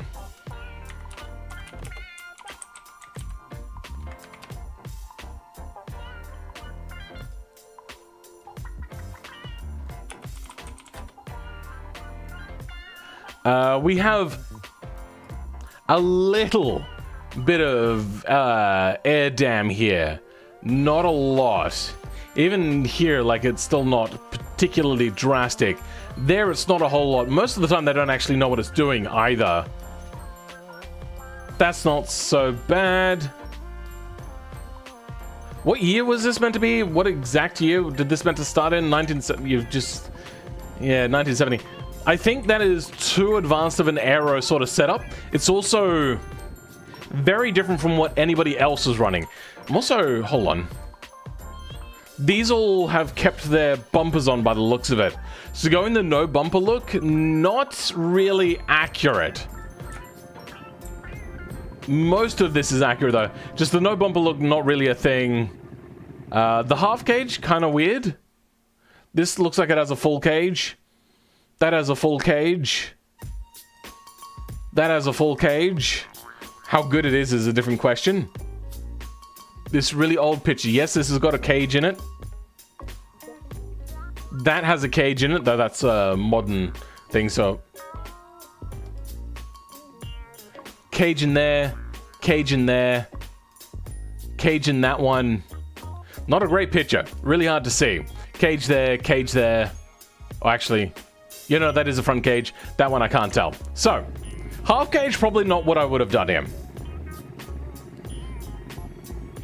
Okay, so the wing we could only use one aero piece front, mid, roof, and rear. Oh, interesting. Not how I would have run it. They would have had basically no aero.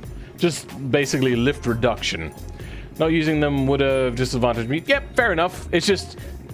using it here, like, you could have made it look more realistic by hiding the wing or making the wing invisible. Front spoiler is a modern rear wing with a stand removed, turned upside down. Oh, interesting.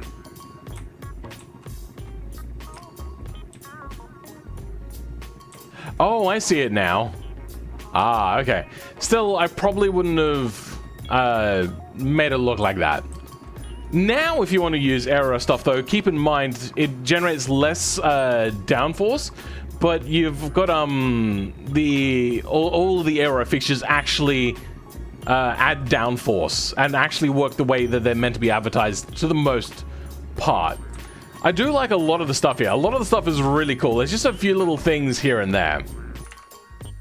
I don't know why I keep alt tabbing. I like. 8.5 out of 10. I love your livery work here. There's a lot of work here. Have you actually painted the livery, or is this all fixtures?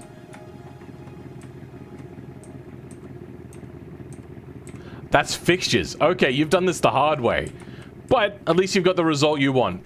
You would have done a lot of work to get the fixtures to go all the way up to the edge there. That's a lot of work and very much appreciated. I'm thinking, like, you didn't fix anything like the materials, though, which is unfortunate. Yeah, like an 8.6, 8.7 maybe. Invisible wings are considered bad form in challenges usually. Okay then, fair enough. Now you don't actually have to, like, it's going to be a lot easier to do build challenges now, because you don't have to tell them, like, oh, don't use these sorts of wings, use that sort of, all that sort of thing. Now you can just say only this much downforce on the front and only this much downforce on the rear, and that would be basically it. Maybe you control what sort of diffuser they have. Then will Beam add ground effect is my question. Probably not. They really should, though. That is something very important. Also, welcome, Epic Demand 3. How's it going, bro? Welcome to the stream. It uses 220 patch pieces. That's a lot. Kind of reminds me of a classic NASCAR. I mean, it's Trans Am, so it's a very similar sort of thing. I do like this a lot. There's a lot here to like. Let's go in again and have a look at the engine. Yeah, good. Push rod. The way it should be. I don't know about the electric fans, though. That doesn't seem right. Also, I like the fact that you've got the radiator blockouts, but on a race car, they probably wouldn't have the blockouts there unless they're racing in the snow. So, I mean, I like it, but that's something I would like to see more on the road car version instead. Kind of reminds me, yeah, I've already read that. My brain is failing me bad. Remove current. The next car is, the last one. The Robust Outrider, 1963. I feel actually I should take this one to a different track. Different map. Let's get rid of you. Main menu and take me to Utah. There it is, Utah. And let's start probably... I feel starting on the airfield is probably the best place to start there. This will remind me of the 1970s Grand America car. No idea what that is. Let's Google whatever that is.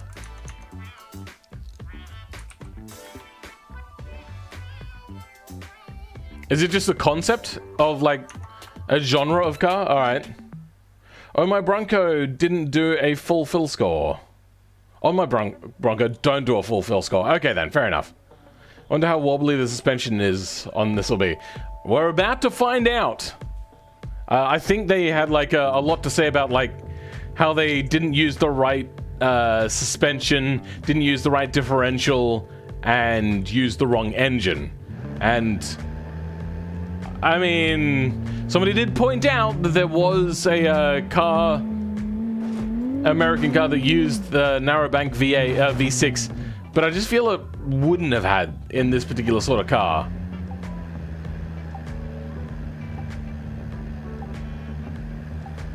Is this automatic? It is automatic. Okay. It's a good thing this thing has low and high range. Let's switch to low range now. I feel it revs way too high for the time period as well. You'd probably want a very low revving sort of engine for this with a lot of torque as opposed to a lot of power. Because it feels like this thing has a lot of power because you can see that the thing is getting a lot of wheel spin. But it's not getting a lot of torque. So like when you're going up hills, it slows down a lot. So I feel you've just made a bad engine. So if we're just gonna base this upon looks, it's pretty decent. I feel that the sway bars may be a little bit too stiff on this thing for what you're hoping to get. Also, this car, I don't know what it's called. What's it called? That's right, the Robust Outrider or whatever. Robust Outrider. By Nova Wolf, so thank you for that. 1963. Yeah, this thing wouldn't have had headrests. Very wobbly in a good way. It's not very, like, side-to-side wobbly, which you would expect from a car of this time period. To be fair, I don't think there is a traditional fan and shroud model in automation. Correct. I remember with that particular mod that I think you're referring to. Also, very delayed response on that one. I believe you used to be able to paint the shroud invisible and just have the fan. So you could have done something with that. Or maybe just not had it all together. If it's there, I'm going to point it out. But it didn't need to be there. But I don't know. It really kind of depends. Is this thing bottoming out? The collision mesh is unfortunately not as good as what you might hope. Though it does have the very short overhangs on the front for that, like, good getting uphill stuff. Alright, diff locks on. Good, there we go. That automatic, that low range. Nice, look at this thing go. It's trooping up here. Nice. We had a clear showing of, at first it didn't work, but then using the proper tools at your disposal, it worked. And I like that. BeamNG usually feels like way too easy for off-roading sometimes. And then sometimes it just feels a bit weird and like poor modeling. Like here, this groundscape doesn't make a whole lot of sense right here.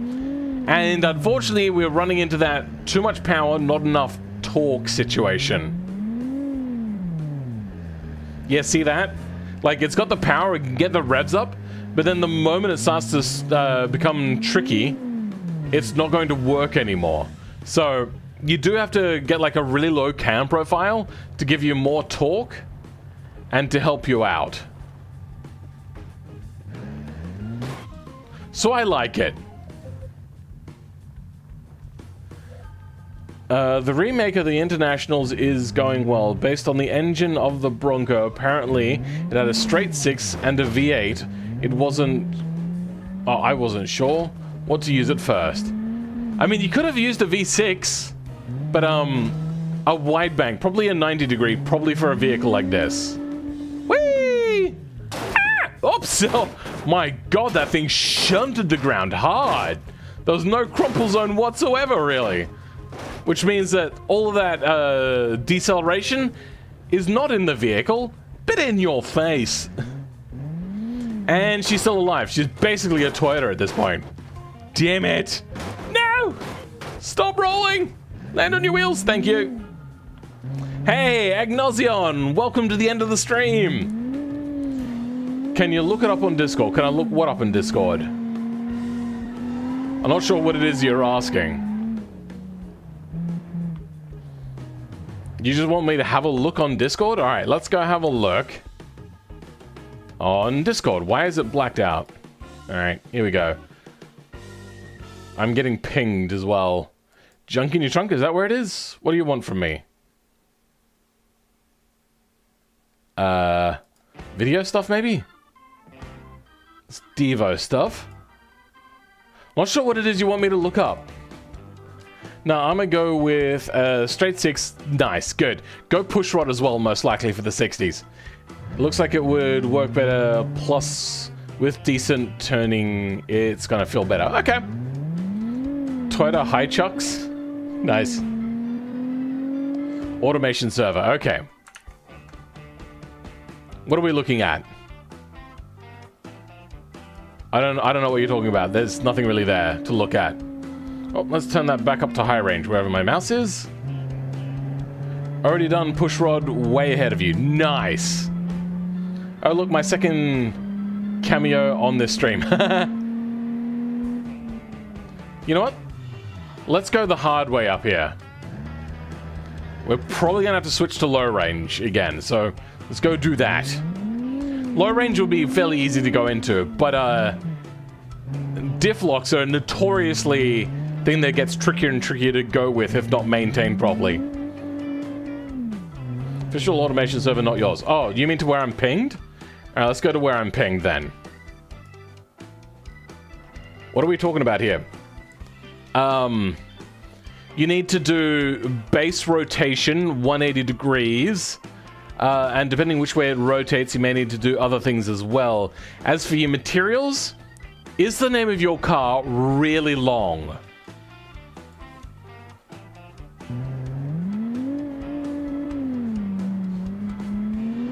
Wow. That does a really good job of climbing when not faced with too difficult of a situation. Just kind of like moderate, it does a pretty darn good job. God damn it. But if you're in a less than favorable situation, this thing is gonna not be the best in the world. So we're gonna try to go up here now. We're gonna refresh. We're gonna start with a fresh car that was pulling way too much to the right. Or was, yeah, I'm pretty sure it was to the right just then. So low range, I don't think it's getting up there anytime soon. That's unfortunate. Can we make it up here? No, we can't. What about this landslide looking area here?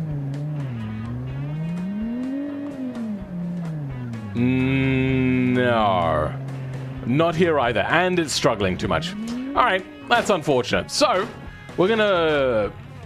So, there's what, the 3 categories? Realism, looks, and how I enjoy the car?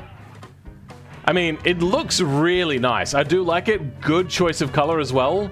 Can you stop being in reverse? The tires are way too wide. This thing probably would have had really narrow tires. Let's have a look at 1968. What is it? Like international. What was the car again? International something? SUV, I don't know, whatever.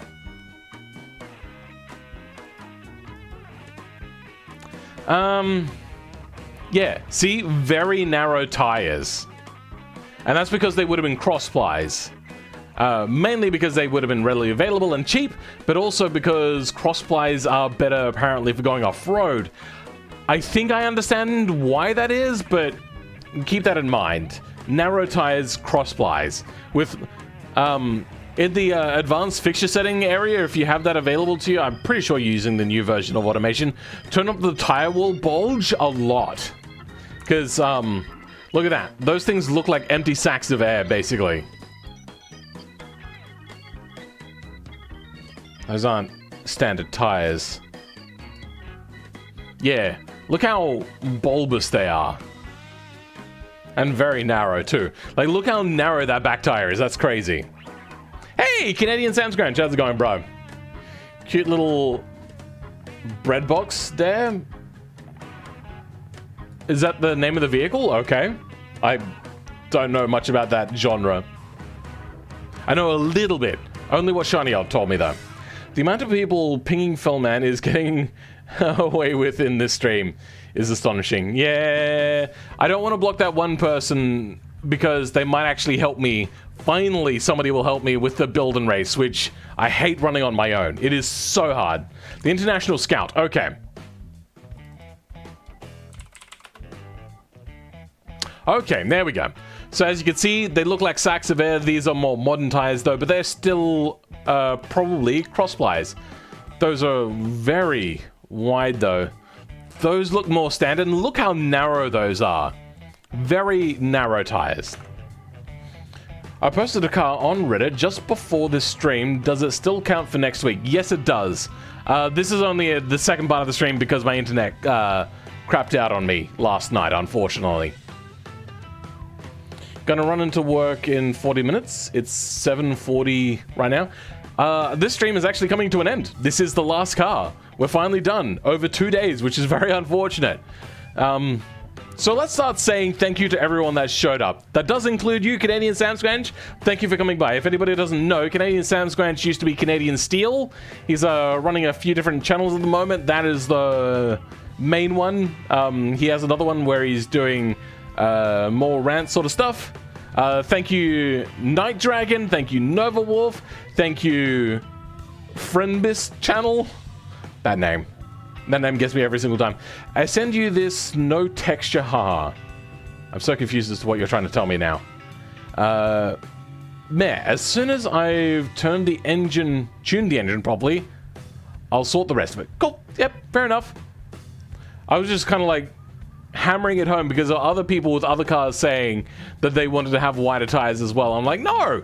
Older cars just had narrow tires, and mostly because they were cross-plies. And even if they had radials, they were probably still very narrow and very tall tires. Very weird sort of time period.